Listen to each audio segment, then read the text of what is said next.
जब भी घर में किसी को कैंसर डायग्नोज होता है तो सबसे पहला थॉट क्या आता है कि बाकी मेंबर्स को कितना रिस्क है। अगर माँ को या फादर को है तो बच्चों को कितना रिस्क है। जेनेटिक्स एक ऐसा शब्द है जो सबने थोड़ा बहुत कहीं सुना होगा, पर बहुत डिटेल में अंडरस्टैंडिंग और क्लैरिटी नहीं होगी कि कितना परसेंट कैंसर हेरिडिटरी होता है। So I would say around 10 to 15% तक कैंसर्स हेरिडिटरी होते हैं। उसके व्यक्ति के अंदर उस जीन में म्यूटेशन है तो 100% उसको कैंसर होगा ही होगा। तो इसका मतलब ये जेनेटिक है। आपके ये फैमिली में एक्सटेंडेड मेंबर्स को भी वो भी एट रिस्क हो सकते हैं कि उनको ये कैंसर हो सकता है। और there is a role of surveillance. जो एम्ब्रियोज लैब में बन रहे हैं, टेस्ट ट्यूब बेबीज जो बन रहे हैं, उनके ऊपर हम ये टेस्ट करते हैं जिसको हम बोलते हैं PGT-M, pre implantation genetic testing for monogenic disorders. Specially with the pandemic और ये सब खत्म होने के बाद ये सब हमको अपने हेल्दी लाइफस्टाइल और प्रिवेंटिव मेजर्स पर थोड़ा और जागरूक होने की, अवेयर होने की जरूरत है। हाय एवरीवन, जब भी घर में किसी को कैंसर डायग्नोज होता है तो सबसे पहला थॉट क्या आता है कि बाकी मेंबर्स को कितना रिस्क है। अगर माँ को या फादर को है तो बच्चों को कितना रिस्क है। या फैमिली में किसी को कैंसर नहीं है लेकिन उनके एंसेस्टर को था, लाइक ग्रैंड पेरेंट्स को था, तो अब आने वाली जनरेशन में कितना डर है। शायद ये ऐसा क्वेश्चन है जो हर एक के दिमाग में आता है जब भी कोई घर में कैंसर का पेशेंट डायग्नोज होता है। तो आपके बहुत सारे इस तरह से डाउट्स हैं, इस तरह के मिथ हैं और बहुत सारे क्वेश्चंस हैं। आज मैं इन सभी क्वेश्चंस का बहुत ही ऑथेंटिकेटेड रिप्लाई देने के लिए मैं इस वीडियो के आज इस इंटरव्यू में एक बहुत ही रिनाउंड एंड फेमस डॉक्टर के साथ आई हूँ जो इस फील्ड की एक्सपर्ट हैं, जो ये पता लगाती हैं कि अगर पेरेंट्स को कैंसर है तो बच्चों में होने का क्या डर है। तो सबसे पहले आज हम इस चैनल पे डॉक्टर का वेलकम करते हैं। Thank you so much ma'am for giving your time. And detail में डिस्कशन करने से पहले हम मैम का इंट्रो लेते हैं। मैम, मैं चाहती हूँ आप अपने बारे में हमारी ऑडियंस को बताइए। First of all thank you doctor Rekha for this kind introduction. मेरा इंट्रोडक्शन ये है, मैं डॉक्टर रंजना मिश्रा हूँ। मैं एक क्लिनिकल जेनेटिसिस्ट हूँ। मेरे पास मोर देन 20 इयर्स का एक्सपीरियंस है एज अ गायनेकोलॉजिस्ट, और उसके बाद मैंने एज क्लिनिकल जेनेटिसिस्ट ट्रेनिंग ली है सर गंगाराम हॉस्पिटल में, और इस समय मैं कार्यरत हूँ Yashoda super speciality hospital and cancer institutes में as a clinical geneticist. Okay तो मैम, सबसे पहले तो हम यही बात करते हैं कि जो ये आपने इतना ज़्यादा यूज़ किया है वर्ड, इसका एक्चुअल में मीनिंग क्या होता है? जेनेटिक्स का मीनिंग, राइट। सो जेनेटिक्स एक ऐसा शब्द है जो सबने थोड़ा बहुत कहीं सुना होगा, पर बहुत डिटेल में अंडरस्टैंडिंग और क्लैरिटी नहीं होगी। यहाँ पे हम कैंसर की बात कर रहे हैं, तो जेनेटिक्स को जब मैं थोड़ा सा आम भाषा में बताने की कोशिश करूँ तो ये जेनेटिक्स एक ऐसी वो फील्ड है जो अनुवांशिक रोगों, अनुवांशिक बीमारियों के साथ डील करती है। हम सब ने इन्वायरमेंटल डिजीजेज या इन्फेक्शियस डिजीजेज जैसे कि निमोनिया, कॉलरा, डायरिया, डिसेंट्री, कोई वायरल बैक्टीरियल इन्फेक्शंस, ये सब के बारे में हम जानते हैं। लाइफस्टाइल डिजीजेज जैसे कि ब्लड प्रेशर, डायबिटीज़ के बारे में जानते हैं। लेकिन एक छोटा सा ग्रुप होता है अनुवांशिक बीमारियाँ या हेरिडिटरी डिसऑर्डर्स, जो कि हमारे DNA के थ्रू उभर के आती हैं। और ये DNA जो होता है, ये DNA हमारा गुणसूत्र है, ये हमारा हेरिडिटरी मटेरियल है जो हमें हमारे पेरेंट्स से मिलते हैं और आगे हमारे बच्चों में जाते हैं। और इसकी एक बहुत बेसिक सी अंडरस्टैंडिंग ये है कि ये 23 जोड़े क्रोमोसोम्स के होते हैं। एक बेसिक बायोलॉजी हर बच्चा क्लास 10 में पढ़ता ही है। ये 23 जोड़े यानी 23 पेयर्स ऑफ क्रोमोसोम्स ही हमारा हेरिडिटरी मटेरियल है, और इनके ऊपर होते हैं छोटे छोटे जीन्स जो बॉडी के हर काम को, हर फंक्शन को, डेवलपमेंट को लाइफ लॉन्ग कंट्रोल करते हैं। राइट जैसे कि मैम ये क्वेश्चन बहुत ही कॉमन है कि कितना परसेंट कैंसर हेरिडिटरी होता है? So I would say around 10 to 15% तक कैंसर्स हेरिडिटरी होते हैं, जिनमें जेनेटिक्स का काफ़ी इम्पोर्टेंट रोल होता है। राइट मैम, आप कुछ एग्जांपल बताएंगे कि कौन कौन से कैंसर्स आते हैं इस कैटेगरी में? इस कैटेगरी में कैंसर्स आते हैं hereditary breast and ovarian cancers, lynch syndrome. ये कोई लिंच सिंड्रोम जिसमें कि हमारे इंटेस्टाइन का कैंसर, एंडोमेट्रियम का कैंसर, इनका इन्वॉल्वमेंट होता है। तो ये थोड़े कॉमन एग्जाम्पल्स हैं जो हमें आम पॉपुलेशन में देखने को मिल जाते हैं। राइट। एंड मैम, जो ये हेरिडिटरी कैंसर्स होते हैं, ये 100% श्योर है कि अगर किसी में ये पॉजिटिव है तो उनमें कैंसर होगा ही? ओके, सो जो हेरिडिटरी कैंसर्स होते हैं उनकी जो पॉजिटिव जीन है, सो ये जीन क्या करती है, वो हमारे हर सेल को, बॉडी के जो सेल्स हैं उनके ग्रोथ, उनके मल्टीप्लिकेशन को कंट्रोल करती हैं। जब भी उसमें कोई म्यूटेशन यानी कि कोई बदलाव आ जाता है तो उसका, उस जीन का काम रुक जाता है और मैल फंक्शनिंग शुरू हो जाती है। यदि मेरे अंदर, किसी व्यक्ति के अंदर कोई ऐसा म्यूटेटेड जीन है तो इस व्यक्ति में कैंसर होने की संभावना बढ़ जाती है। बढ़ जाती है यानी कि जो बैकग्राउंड रिस्क है, जो आम पॉपुलेशन में जो रिस्क है उससे ज़्यादा हो गई, उसकी ससेप्टिबिलिटी बढ़ गई है काफ़ी। But this is not 100%। ये ज़रूरी नहीं है कि वो, अगर उसके व्यक्ति के अंदर उस जीन में म्यूटेशन है तो 100% उसको कैंसर होगा ही होगा। ऑफ कोर्स उसकी प्रोबेबिलिटी काफ़ी हाई हो जाती है और ये डिपेंड करता है कौन सा जीन है, कौन सा कैंसर है, और इसकी जानकारी आप ज़्यादा अच्छे से समझ सकते हैं जब आप एक प्रोफेशनल क्लिनिकल जेनेटिसिस्ट से मिलते हैं। बट येस, ये एक मैसेज ज़रूर है कि ये 100% कंफर्म नहीं होता कि आपको बढ़ेगा ही बढ़ेगा, उभर के आएगा ही आएगा कैंसर। मैम, तो जैसे कि अगर कभी किसी को कोई कैंसर डायग्नोज हुआ तो उसको कैसे पता चलेगा कि उसे कब मिलना चाहिए? हाँ, तो इसमें कुछ ऐसे इम्पॉर्टेंट पॉइंट्स होते हैं कि जब आप अपने कैंसर स्पेशलिस्ट, अपने ट्रीटिंग फिजिशियन को मिलते हैं कैंसर के लिए, तो एक बेसिक जो इंफॉर्मेशन है, नॉलेज है, वो क्लिनिशियन आपको पूरा देखता है, पूरा असेस करता है आपके क्लिनिकल एग्जामिनेशन, आपकी फैमिली हिस्ट्री, इनके बेसिस पर। तो ये कौन से पॉइंट्स हैं जहाँ क्लिनिशियन आपको रिफ़र करेगा, जहाँ आपके चांसेस ज़्यादा हैं कि कोई हेरिडिटरी कैंसर हो सकता है। यदि कैंसर यंग एज में हुआ हो, जैसे कि 30s में, 40s में, इनफैक्ट अब तो ब्रेस्ट कैंसर स्पेशली जैसे इंसिडेंस बढ़ रहा है तो बहुत यंग विमेन, यंग गर्ल्स, मतलब टीन एज में भी हम देख रहे हैं। अगर कैंसर, कोई ब्रेस्ट कैंसर एक पर्टिकुलर टाइप का जिसको हम ट्रिपल नेगेटिव कैंसर बोलते हैं, जहाँ पर दो ऑर्गन्स हैं, लाइक 2 किडनीज हैं, दोनों साइड के ब्रेस्ट हैं, दोनों साइड की ओवरीज हैं, यानी बायलैटरल इन्वॉल्वमेंट, दोनों राइट एंड लेफ्ट दोनों साइड का इन्वॉल्वमेंट है। तो ऐसे में हेरिडिटरी कैंसर का चांस बढ़ जाता है। एक ही ऑर्गन का कैंसर है, बट एक ऑर्गन है लेकिन उसके साथ और भी जगहों पे आपको दिख रहे हैं, जैसे कि ब्रेस्ट के साथ में आपको ओवरी दिख रहा है, इंटेस्टाइन के साथ में एंडोमेट्रियम भी दिख रहा है, ब्रेस्ट के साथ में आपको पैंक्रियाज दिख रहे हैं। तो ये भी एक सिचुएशन है जहां आपको हेरिडिटरी कैंसर के बारे में सोचना चाहिए। या फिर multiple members in the family, extended family में आपके बहुत सारे लोग अफेक्टेड हैं, या फिर फर्स्ट डिग्री रिलेटिव्स यानी कि पेरेंट्स, बच्चे या भाई बहन, इनमें कैंसर्स हैं। कभी कभी कुछ बर्थ डिफेक्ट्स भी होते हैं जिनमें कैंसर की प्रोबेबिलिटी बढ़ जाती है, जैसे कि न्यूरोफाइब्रोमेटोसिस टाइप 1 या बेक्विथ-वीडमैन सिंड्रोम। ये एक जेनेटिक डिसऑर्डर है जिसमें विल्म्स ट्यूमर का रिस्क बढ़ जाता है। तो आपके ट्रीटिंग फिजिशियन ये कंडीशंस, ये सिचुएशंस को आइडेंटिफाई करके और रिफर करते हैं। राइट। एंड मैम, मतलब आपने बताया कि अगर मल्टीपल कैंसर है एक ही पेशेंट के अंदर, मल्टीपल फैमिली हिस्ट्री है, राइट, तो वो ज्यादा रिस्की हैं। करेक्ट। और इसमें जो डायग्नोज कर रहे हैं कैंसर, वो डॉक्टर रिफर करेंगे या सजेस्ट करेंगे कि you should go for the genetic testing. Exactly. तो मैम, मैं बस ये जानना चाह रही थी कि वो अगर कराते हैं तो उसको, उनको क्या एडिशनल बेनिफिट होगा? ओके, या वेरी गुड क्वेश्चन कि एडिशनल बेनिफिट क्या होगा कि हम हेरिडिटरी कैंसर की टेस्टिंग अगर किसी व्यक्ति में कराते हैं तो पहली बात तो हमें कंफर्म होता है फर्स्ट ऑफ ऑल कि दिस इज हेरिडिटरी। इसकी इम्प्लीकेशंस हैं, यानी अगर हेरिडिटरी है तो इसका मतलब ये जेनेटिक है। आपके ये फैमिली में एक्सटेंडेड मेंबर्स को भी, वो भी एट रिस्क हो सकते हैं कि उनको ये कैंसर हो सकता है। और there is a role of surveillance.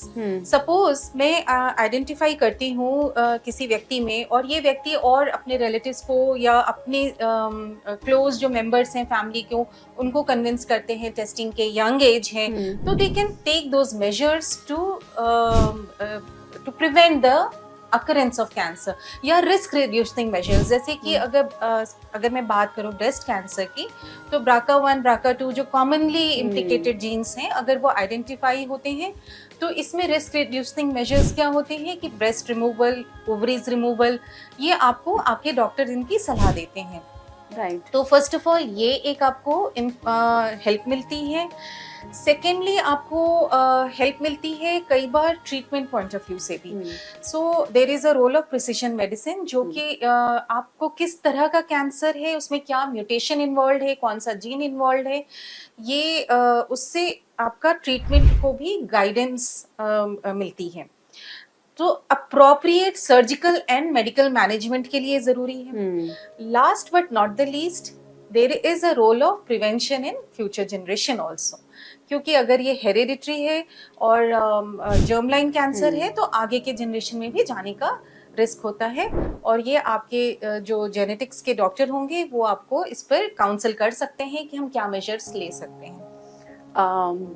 वैसे मैम आपने बहुत अच्छी बात बताई, लेकिन कहीं ना कहीं आप भी फील करते होगे कि ये ना इम्प्लीमेंट करना बहुत टफ है, क्योंकि मैम एक वर्ड है ना, इग्नोरेंस इज ब्लिस। क्योंकि लोग क्या सोचते हैं ना कि जब होगा तब देखा जाएगा, हम पहले से क्यों टेंशन लेके चले। मैम आप भी फेस करते होगे आई थिंक, क्योंकि मैम मैं तो बहुत फेस करती हूँ। बिल्कुल। जैसे कि फॉर एग्जांपल मैम, मैं आपको एक एग्जांपल बताती हूँ मेरी ओपीडी का। एक यंग फीमेल ट्रिपल नेगेटिव, जैसा कि आपने बोला, उनको हमने एडवाइस किया कि आपको जेनेटिक टेस्टिंग करानी चाहिए। तो उन्होंने पहले तो यही पूछा कि क्या फायदा होगा, तो हमने यही बताया जैसे आपने बोला कि आगे जनरेशन में हम पता कर सकते हैं आपकी बेटी कितना प्रोन है, या आगे आप और कोई कैंसर के क्या चांसेस हैं। तो उन्होंने कहा कि मैम अगर बाई चांस पॉजिटिव आ गया तब हम क्या करेंगे, ये तो हमें एक टेंशन वाली बात हो गई। आप समझ रहे हो। तो मैम इस सिचुएशन को आप कैसे हैंडल करते हो? ओके, तो जिसमें हम स्पेशली अगर ये सवाल है कि आगे की जनरेशन में रोकने के बारे में जो ऑप्शंस हैं, तो अगर मैं उन ऑप्शंस, रिप्रोडक्टिव ऑप्शंस की बात करूं, तो फर्स्ट ऑप्शन ये मैं कहूँगी कि वो प्रेगनेंसी ट्राई करें। प्रेग्नेंट होने के बाद हम एक प्रोसीजर होता है, इसको प्रीनेटल डायग्नोसिस बोलते हैं। इसमें हम या दो तरीके से कर सकते हैं। फर्स्ट ट्राइमेस्टर यानी अराउंड 12 वीक्स हम एक कोरियोनिक विलर सैम्पलिंग के थ्रू बेबी जो प्लेसेंटा से अटैच्ड है, अल्ट्रासाउंड गाइडेड प्रोसीजर होता है, वहां से सैंपल लेकर के, प्लेसेंटल सैंपल लेके, और उस पर वो म्यूटेशन को चेक कर सकते हैं कि इस बेबी में वो म्यूटेशन है कि नहीं है। यदि बेबी में है mutation, so with appropriate counselling and all, if the parents want, वो चाहे तो वो प्रेगनेंसी को डिसकंटिन्यू कर सकते हैं। और यही प्रोसीजर अगर हम सेकेंड ट्राइमेस्टर में करते हैं तो उसको एमनियोसेंटेसिस कहते हैं, जिसमें हम बेबी के आसपास जो फ्लूइड, एमनियोटिक फ्लूइड है, उसको अल्ट्रासाउंड गाइडेड प्रोसीजर से हम लैब में भेजते हैं टेस्ट करिए के लिए। इन दोनों ये इन्वेसिव प्रोसीजर्स हैं, और ये करने से पहले इम्पॉर्टेंट चीज़ ये है कि म्यूटेशन आइडेंटिफाइड हो। हम कोई भी प्रीनेटल डायग्नोसिस, इन्वेसिव प्रोसीजर बिना पहले से जाने कि हमें कौन सा जीन, कौन सा म्यूटेशन देखना है, हम ये कदम नहीं उठाते हैं। तो ये हुआ आपका पहला ऑप्शन। सेकेंड ऑप्शन होता है कि हम IVF का सहारा लें। सो IVF प्रोसीजर हम सब अवेयर हैं, टेस्ट ट्यूब बेबी का प्रोसीजर होता है, जो कि हम इनफर्टिलिटी के जो कपल्स है जो इनफर्टिलिटी फेस कर रहे हैं, उनके लिए ये कॉमन तरीका है, मतलब उसका ये सहारा लेते हैं। बट उसका एक बहुत बड़ा रोल है उन कपल्स के लिए भी जहाँ पर कोई जेनेटिक डिसऑर्डर है, और breast and ovarian, hereditary breast and ovarian cancer, because इसका इंसिडेंस इतना बढ़ रहा है, यंग वुमेन में भी आ रहा है, तो ये बहुत ही मतलब इस इजीली, मतलब आराम से आप इसको चूज कर सकते हैं to prevent the transmission of this gene in the future generation. उसमें जो एम्ब्रियोज लैब में बन रहे हैं, टेस्ट ट्यूब बेबीज जो बन रहे हैं, उनके ऊपर हम ये टेस्ट करते हैं, जिसको हम बोलते हैं PGT-M, pre implantation genetic testing for monogenic disorders. Again पहले से आपको म्यूटेशन पता होना चाहिए। जो एम्ब्रियो लैब में बने हैं, उनके कुछ सेल्स की हम लेजर गाइडेड बायोप्सी लेते हैं, और वो जो फ्यू सेल्स जो हम ले रहे हैं लेजर से, उनको लैब में भेज के बहुत हाई एंड टेक्निक से हम उन पर ये म्यूटेशन को आइडेंटिफाई करते हैं। तो लेट्स से अगर हमने करीब 7-8 एम्ब्रियोज बनाए हैं, तो उनमें से हम वो सिलेक्ट करते हैं जो हेल्दी होंगे, और वही ट्रांसफर करते हैं। So this is a very very nice application of ART procedure, IVF procedure, जिससे कि आप ये बेनिफिट ले सकते हैं। ओके तो मैम आपने बहुत ही अच्छी बात बताई कि किस तरह से हम हेरिडिटरी कैंसर्स को और उनका ट्रांसमिशन को कम कर सकते हैं। मैम यहाँ पे ना मैं इसको थोड़ा एग्जाम्पल वाले वे में समझना चाहूंगी कि फॉर एग्जाम्पल एक लेडी है जिसकी डॉटर है 10 साल की और वो लेडी को कैंसर डायग्नोज हुआ और वो ब्रेका पॉजिटिव निकली, तो ये जो बेनिफिट है उसकी डॉटर को मिलेगा, I think so. Okay, so lady herself will benefit from BRCA testing because इसमें उस treatment point of view से उसकी बच्ची जो अभी 10 साल की है, आइडियली हम अभी इस पे बहुत कंसेंसस तो नहीं है, लेकिन for all working principles what we say कि जब तक बच्चा अडल्ट नहीं हो जाता, 18 इयर्स का नहीं हो जाता, तब तक कोई जेनेटिक टेस्टिंग नहीं करनी चाहिए until and unless there is a benefit of doing an early testing in the form of surveillance. यानी कि आप ये प्रूव, आप अगर पहले टेस्ट करके और पहले से सर्विलेंस उसको ऑफर करके उसके लिए कुछ अच्छा कर पाए तो ही करिए। अदरवाइज जब अडल्ट हो जाए, डिसीजन मेकिंग कैपेसिटी उसकी डेवलप हो जाए, तब आप वो जेनेटिक टेस्टिंग करें। तो उस स्थिति में बच्चा एक सोचे समझे तरीके से वो डिसीजन ले सकता है, ये बच्ची ले पाएगी। So not only females, BRCA can be in males also, male breast cancer भी हो सकता है, तो बॉयज के लिए भी जरूरी हो जाता है कि वो ये टेस्टिंग कराएं अगर उनकी मदर में या फादर में breast cancer, hereditary breast cancer निकला है तो। और अगर ये मदर दोबारा प्रेग्नेंट होना चाहती है तो again she has an option कि वो प्रिवेंट कर सकती है आगे वाले बच्चे में। राइट। सो जहाँ तक मुझे समझ आया, क्योंकि मैम आप इस फील्ड के एक्सपर्ट हो, आपको बहुत अच्छे से पता है, बीइंग ए ऑन्कोलॉजिस्ट, जो मुझे समझ आया कि मुझे मोस्टली जो आपने पॉइंट्स बताए थे, अगर वो पॉजिटिव हैं तो उस पेशेंट को तो कराना ही है जेनेटिक टेस्ट। इसके अलावा क्या नॉर्मल लोगों को भी कराना चाहिए? Not really. सो नॉर्मल लोग मतलब अगर कोई जिसमें ये कंडीशन, कैंसर की हिस्ट्री नहीं है एग्जैक्टली, या कोई सिंड्रोम, तो जो मैंने अभी जो पॉइंट्स गिनाए जिसमें चांसेस बढ़ जाते हैं हेरिडिटरी कैंसर के, अगर ऐसी वाली स्थिति नहीं है तो हेरिडिटरी कैंसर होने का रिस्क बहुत मिनिमल, नेग्लिजिबल होता है। ठीक है, मोस्ट ऑफ द टाइम आपके डॉक्टर आइडेंटिफाई कर सकते हैं कि इसमें हेरिडिटरी कैंसर का चांस हाई है और जनरली वो टेस्ट भेजते ही हैं वो करने के लिए। यहाँ पे मैं एक चीज़ और ये बताना चाहूँगी कि ये जो जेनेटिक टेस्ट की जब भी हम बात करते हैं तो पेशेंट्स बड़े, वो पहली बात तो क्योंकि बहुत सारा टैबू है, स्टिग्मा है, एक्सेप्टेंस ऑब्वियसली लो होती है। So there is a role of counselling, persistent counseling and ongoing counseling. Secondly ये सिंपल सा टेस्ट है, इसमें जो सैंपल भी हम लेते हैं वो एक आपका ब्लड ही लेंगे और ब्लड के आप जैसे नॉर्मल जो अपने टेस्ट देते हैं उसी तरह से ब्लड सैंपल देंगे और ये टेस्ट किया जा सकता है। इसके अलावा हम आपके जो सलाइवा है, बकल म्यूकोजा से एक स्मीयर लेकर के, ये भी कुछ तरीके हैं जिनसे हम जेनेटिक टेस्टिंग कर सकते हैं फॉर हेरिडिटरी कैंसर। तो मैम ये कोई चॉइस होती है कि किसको किससे कराना है, या ये आप लोग डिसाइड करेंगे? तो हम द जेनेटिसिस्ट या जो भी आप टेस्ट जो सेंड आउट कर रहे हैं, जो फिजिशियन, वो यूजुअली ब्लड सैंपल ही भेजते हैं। लेकिन आजकल एक चलन चला है, बहुत ही पॉपुलर हुआ है होम कलेक्शन का। So lot of commercial labs are promoting it कि आपका ससेप्टिबिलिटी या इस तरह के जो जीन्स को चेक करने के लिए हम आपका होम कलेक्शन कर लेते हैं। तो ऐसे में वो सलाइवा कलेक्ट कर लेते हैं। वो एक स्पेशल ट्यूब, स्पेशल किट भेजते हैं जिससे आपका होम कलेक्शन हो जाता है। थोड़ा सा मैं इस चीज़ को डिस्करेज करना चाहूँगी क्योंकि ये थोड़े स्पेशलाइज्ड टेस्ट होते हैं। ओवर द काउंटर इसको, यानी कि आप गए और करा लिया, ऐसा नहीं होना चाहिए। बहुत सारे इसमें सेंसिटिव इश्यूज हैं, इसकी इम्प्लीकेशंस बहुत गहरी हैं। तो बिना एक प्रोफेशनल सलाह के प्री टेस्ट और पोस्ट टेस्ट काउंसलिंग के बिना प्लीज़ ना कराएं, क्योंकि एक आम व्यक्ति के लिए ये इंटरप्रेट कर पाना और उसकी अहमियत को समझ पाना इज वेरी डिफिकल्ट। तो उससे नुकसान ज़्यादा होने के चांसेस हैं, बेनिफिट कम। So always take guidance, always take help of a professional person, genetic specialist. Right ma'am, जितना मतलब आपने इतना अच्छा इसके बारे में बताया कि कितने ज़्यादा एडवांटेज हैं, हम लोगों को नॉलेज नहीं होती इसलिए हम इसके बारे में सोचते नहीं है। तो बस मैं यहाँ पे एक पॉइंट और पूछना चाहती हूँ, क्योंकि आई थिंक ये सबके लिए बहुत ज़रूरी होता है जानना कि इस टेस्ट का कॉस्ट क्या पड़ता है और इंश्योरेंस में कवरेज होता है या नहीं होता? वेरी इंपॉर्टेंट क्वेश्चन, क्योंकि अल्टीमेटली तो कॉस्ट पे बहुत सारी चीज़ें निर्भर करती हैं।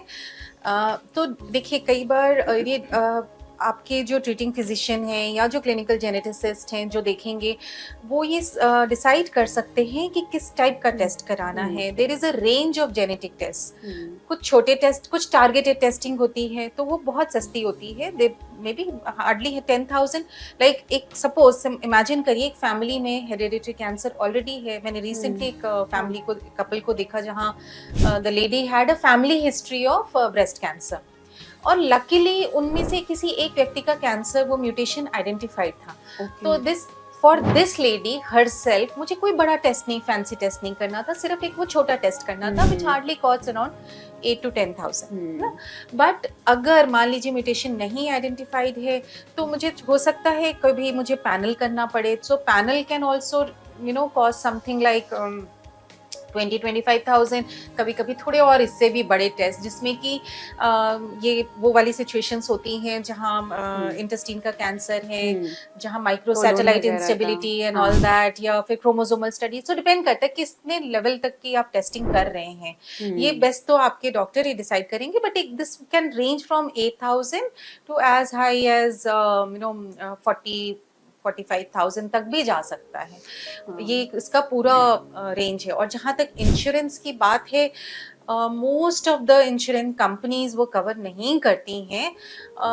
कुछ संस्था हैं, ऑर्गेनाइजेशन है जिसमें आप काम कर रहे हैं, वो कई बार सपोर्ट करती हैं इन जेनेटिक टेस्टिंग को, बट ये आपको आपकी ऑर्गेनाइजेशन ही बताएगी। और मैं ये समझती हूँ आने वाले समय में जैसे जैसे अवेयरनेस बढ़ेगी और इसकी नीड बढ़ेगी, ये धीरे धीरे कवरेज भी इसको मिलने लगेगी। नहीं, यहाँ पे तो मैं यही मैसेज देना चाहूँगी कि आई थिंक कुछ भी सही, cancer prevention and screening is always better than cancer treatment. Ma'am, जो हम ट्रीटमेंट में लाखों रुपए खर्च करते हैं, आई थिंक अगर आप उसके रेस्पेक्ट में सोचोगे तो आपको लगेगा इट इज नथिंग। यस, तो वेरी इंपॉर्टेंट यहाँ पे वही, मैं अगेन प्रिवेंशन का बहुत बड़ा, क्योंकि हम मैनेजमेंट जब बीमारी उभर के आती है तो हम अपनी सारी लागत, सारा फिजिकल एंड फाइनेंसेस, हम सब उसके ट्रीटमेंट में लगा देते हैं, पर हम उसी समय पे प्रिवेंशन के बारे में नहीं सोचते। तो I think it is high time हम लोग को, स्पेशली विद द पैंडेमिक और ये सब खत्म होने के बाद, ये सब हमको अपने हेल्दी लाइफस्टाइल और प्रिवेंटिव मेजर्स पर थोड़ा और जागरूक होने की, अवेयर होने की जरूरत है। Right ma'am, thank you. And मेरी आप सभी से रिक्वेस्ट है, जो भी इस वीडियो को देख रहे हो, प्लीज़ ज़्यादा से ज़्यादा लोगों को शेयर करना, क्योंकि प्रिवेंशन का बहुत बड़ा रोल है। एंड मैम, आज की डेट में जिस तरह से इतना कुछ चेंजेस हो रहा है ना लोगों की लाइफ में, और कैंसर का इंसिडेंस इतना बढ़ रहा है, तो कहीं ना कहीं हम सबको मिलके एक साथ काम करना पड़ेगा।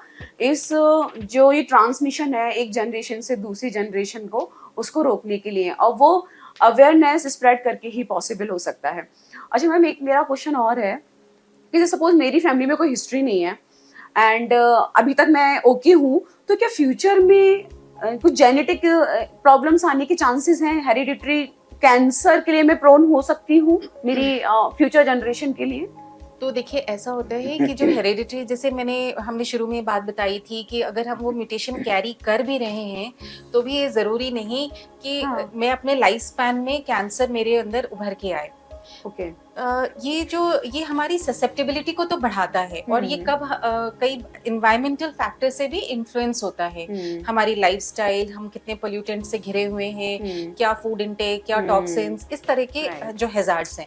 सो देयर आर सिचुएशंस जहाँ पर पीछे फैमिली हिस्ट्री तो कोई भी नहीं है, बट फर्स्ट टाइम एक बार निकल के आया सामने। और ये मैं बिल्कुल इसको आउटराइटली नो तो नहीं बोलूँगी कि अगर फैमिली हिस्ट्री नहीं है तो आपको रिस्क नहीं है। ये पहली बार कोई भी, इनफैक्ट कोई भी जेनेटिक डिसऑर्डर पहली बार भी परिवार में आ सकता है। और कैंसर के केसेस में तो खासतौर से हेरिडिटरी कैंसर के केसेस में इन्वायरमेंट से बहुत ये इन्फ्लुएंस भी होता है, लाइफस्टाइल एंड इन्वायरमेंट से। तो मैसेज यही है कि अगर फैमिली हिस्ट्री नहीं भी है, still although very minimal, but there is a risk कि आ सकता है हेरिडिटरी कैंसर पहली बार परिवार में किसी को। और उसके लिए बस अवेयरनेस इज द की। आप अपना क्लिनिशियन को अपना खुद का जो जैसे ब्रेस्ट कैंसर में चेकअप हो गया या कुछ जो हाई रिस्क साइंस होते हैं उनके बारे में ध्यान देना और समय समय पे अपने फिजिशियन को मिलना। मैम जैसे कि आपने फीमेल्स के केस में बताया, खासकर ना ब्रेस्ट, ओवरी, ये सब मतलब काफी प्रोन होते हैं। मैम मेल के केस में ऐसे कौन कौन से कैंसर्स हैं जो बहुत मतलब रिस्क लेवल पर तो हैं? अगर मेल्स में ब्रेस्ट कैंसर, इसमें हाँ। हेरिडिटरी होने का चांस बढ़ जाता है right. As compare to females. Okay. So males में ब्रेस्ट कैंसर हो गया, प्रोस्टेट कैंसर हो गया, again so these are male specific, but अगर जेंडर स्पेसिफिक ना देखें तो आपका इंटेस्टिनल कैंसर या पॉलिपॉइड्स, ये सारी कोलोन चीज, वगैरह में कोलोन जो हो गया, polyp कोलोन के पॉलिपॉइड्स हो गए, पैंक्रियाटिक कैंसर, फिर हमारे कुछ ऐसी चीजें होती हैं जैसे हिमैंजियोमास होते हैं जो कि किडनी में भी हैं और सेरेबेलम यानी ब्रेन का एक हिस्सा है, ये VHL जीन से होते हैं। तो ये आपके ऑन्कोलॉजिस्ट हैं या ऑन्कोसर्जन हैं, ये आइडेंटिफाई कर सकते हैं कि ये इसमें हेरिडिटरी कंपोनेंट होने के चांसेस हैं। तो ये male, these are not male specific. Male specific अगर मैं बोलूँ तो प्रोस्टेट और ब्रेस्ट ही बोलूँगी, बट और जो मैंने अभी इन्यूमरेट करी ये तो जेंडर स्पेसिफिक नहीं है, मेल्स फीमेल्स दोनों में भी उतने ही चांसेस। राइट। मैम जैसे कि फीमेल में ब्रेस्ट कॉमन इतना कॉमन है और आपने बहुत सारे पॉइंट्स हमें बताए कि कब हमें जेनेटिक टेस्टिंग के लिए जाना चाहिए। तो प्रोस्टेट मेल में आई थिंक बहुत कॉमन कैंसर है, Right. हेड एंड नेक और Yeah. लंग वगैरह के बाद। तो उसमें क्या इंडिकेशंस हैं कि अगर फादर को है तो सन को सोचना चाहिए जेनेटिक टेस्टिंग का? तो देखिए कैंसर्स भी ना दो, जैसे हम बात कर रहे हैं हेरिडिटरी कैंसर्स की, दो तरह से हम इसको ले सकते हैं। एक हेरिडिटरी कैंसर है, दूसरा स्पोरैडिक, यानी कि इसका आपके एज सच DNA से रिलेटेड नहीं है, मतलब आगे फ्यूचर जनरेशन में जाने का चांस नहीं है। यदि प्रोस्टेट कैंसर यंग एज में नहीं हुआ है, प्रोस्टेट के साथ में कोई और ऑर्गन नहीं इन्वॉल्व है, तो लेट ऑनसेट है, सिर्फ प्रोस्टेट का ही कैंसर है, तो हम ये मानते हैं कि ये स्पोरैडिक होगा, यानी इसमें हेरिडिटरी कंपोनेंट होने का चांस काफी कम है। बट अगर यंगर एज में हो गया है तो Correct. सोचना है। यंगर एज में है, साथ में उसके किसी और ऑर्गन का भी कैंसर है, पैनक्रियाज है उसके साथ में, या इंटेस्टाइन का, फैमिली में और या फिर उसके कोई फैमिली में भी हिस्ट्री है, तो थोड़ा Right. इसमें आपको ध्यान देना चाहिए कि हेरिडिटरी हो सकता है। Thank you so much ma'am, आपने सच में बहुत ही अनटच और बहुत ही इंफॉर्मेटिव टॉपिक लिया है। मैम जाते जाते आपका टेक होम मैसेज क्या होगा? या सो टेक होम मैसेज, यहाँ पे हम डॉक्टर रेखा हैं, ये रेडिएशन ऑन्कोलॉजिस्ट है और यशोदा हॉस्पिटल में हमारा सारा ये ऑन्कोलॉजी सेटअप है बहुत बड़ा।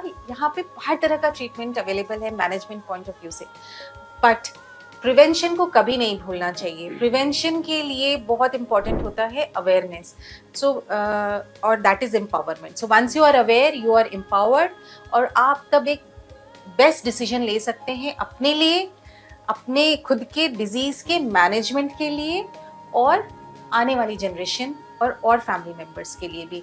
मेरा पार्ट जेनेटिक्स से रिलेटेड है और मेरा मैसेज यही रहेगा कि ये इंफॉर्मेशन आपको बहुत हेल्प करती है, आपको एम्पावर करने के लिए, आपके अपने मैनेजमेंट के लिए भी, और आपकी फैमिली के हेल्थ के लिए भी। Thank you ma'am.